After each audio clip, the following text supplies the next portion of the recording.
Hello accountants, welcome to Great Minds Valley presentation of the demo for our payroll model. Our payroll model is designed for the efficient management of payroll. This payroll model takes into consideration all provisions of the Personal Income Tax Act, even as amended with the latest Finance Act of 2020. This payroll model is meant to make payroll management as easy and as flexible as possible. We're going to start off from the setup page right here. This is the setup page. The setup page is where we make provision for the staff name, the address, and the taxpayer ID for the for the company.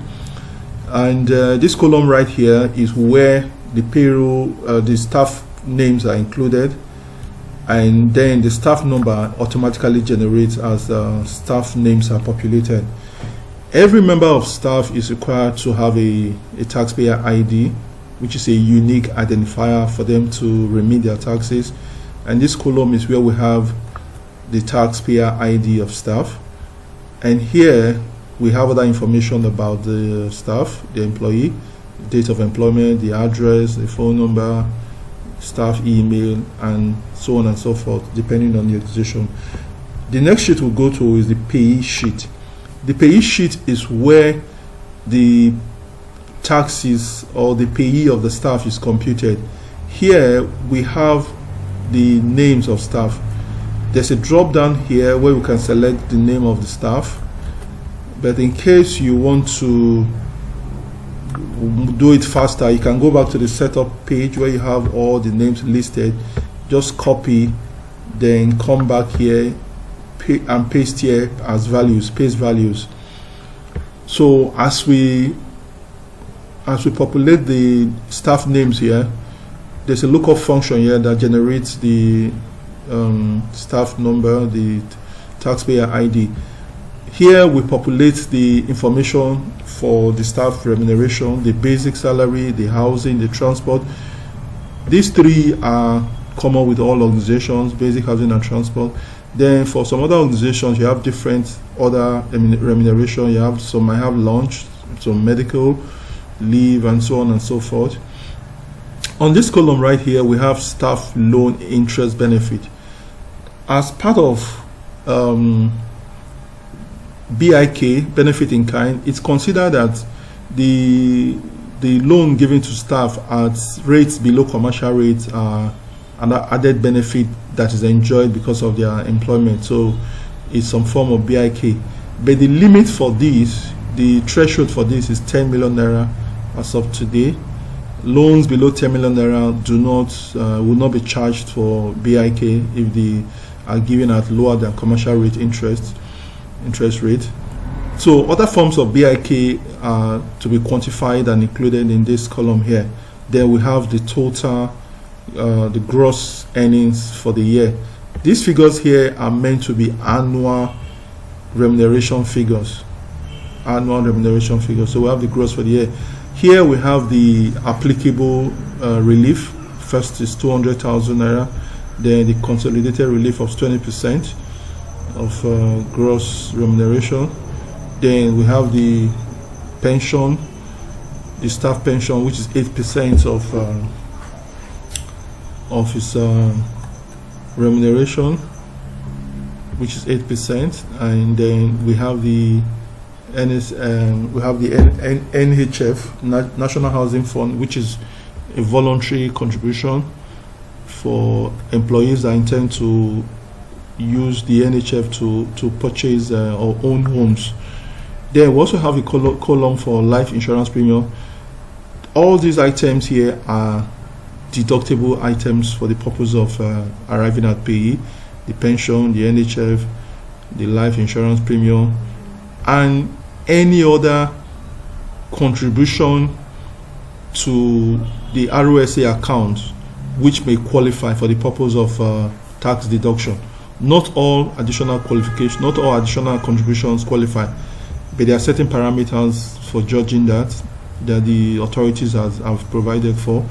So here we have the total relief, and the total relief less the gross income less total relief, we get a taxable income, and so on and so forth. And the payee is automatically calculated, the annual payee. Then we have the monthly payee. Here there's provision for whether or not the organization has a contribution pension scheme. Here you have the option to say there's pension, there's no pension. If you say there's no pension, if the organization does not have a pension scheme, it will be deducted, it will be removed as a deductible right here, which we have seen in this case. It's no longer deductible, so the payee payable by the staff will go up. So let's here we have the NHF. So NHF is also optional. So if the staff is part of the NHF scheme, it will reduce his payee payable and so on. So we have status of staff.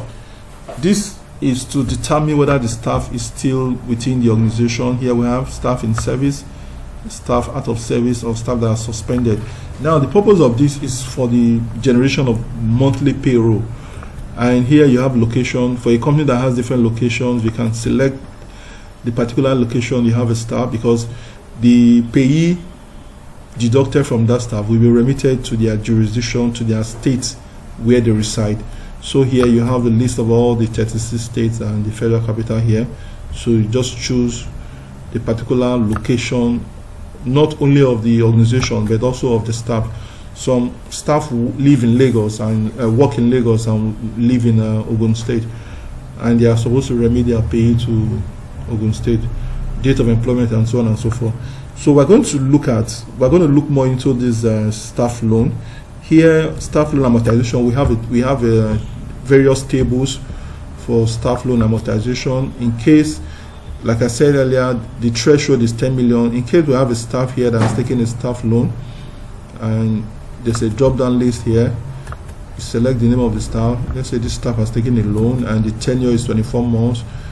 The organization is giving him at an interest rate of 3%. The basis for this computation is two things: is the MPRO, the prevailing MPRO at the time of the loan, and what we call the adjusted MPRO. The adjusted MPRO is the prevailing MPRO less than 3 percentage points. That will give you the adjusted MPRO. So the benefit rate to the staff on any loan given below commercial rate is actually the adjusted MPRO less the rate at which the staff was issued the loan. So the benefit rate here is 7%. So this is the amortization table, and let's go to the staff loan sheet. This is where you have details of all the staff that are taking loans and the benefit to them. The benefit to this staff, the total benefit for the period of 24 months of paying less interest is 746,000. He's paying 746,000 less than what he would have paid if he had taken the loan at a commercial rate. And here we have that based on the annual. We annualize it here. So 373 is what the interest benefit is per annum. So if we go back to the payroll, we would see that if we go back to this payroll sheet, we will find that particular benefit there. Okay, so let's go to Marshall. So that's the benefit right here. So it automatically populates once you've done the back end. So this is the benefit, and it's taken as an added remuneration. So once all this is set up, let's now go to the monthly payroll. When you want to get the monthly payroll for staff, there's a place here where you put the particular month. Let's say we're generating payroll for October. Here we want to generate payroll for all the staff that are in service. For instance, if I click here and say out of service, you would see that this sheet will almost clear out. It's going to clear out. Yeah, these are the staff. So we're not paying staff that are not in service. We're paying staff that are in service. So we select that staff in service. We select the location of staff. These are Lagos State staff, so let's select another location.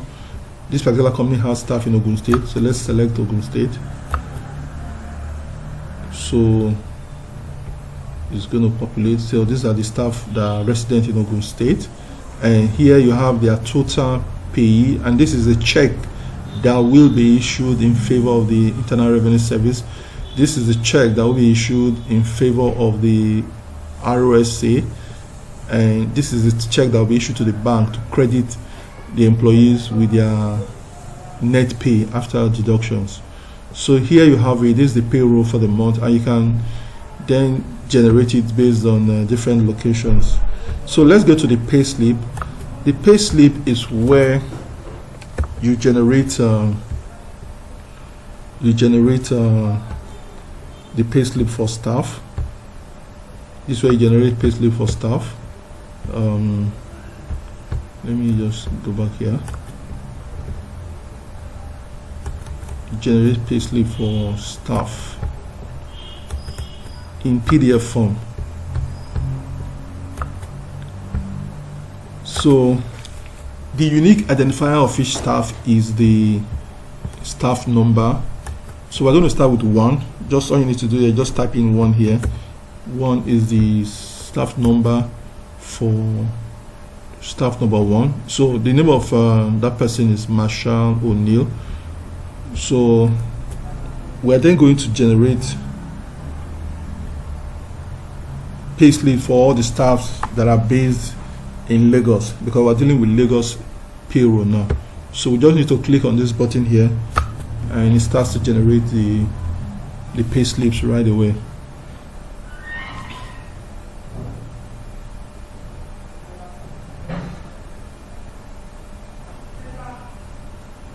So currently the payslips are being generated. You can see the names are changing. So it's generating the payslip one after the other. It's doing it automatically. It's generating the payslips. It's generating the payslips. So the payroll generation is done, completed. So let's go look for the process has been the payslips. The payslip generation has been completed. Let's go find the payslip. Let's go here. There's a folder here for the payslips. So right here you can see all the payslips of those working in Lagos State. Let's open the first payslip here, and this is it. So we have all the payment information, the name, the staff number, the phone number, email. So any kind of information or design you want for your payslip, it can always be adjusted. So this payroll format here can always be adjusted to suit whatever you prefer. Any kind of logo, whatever you want to, any design you want to add to it, it can only be done. So thank you for watching. Have a great day. Bye.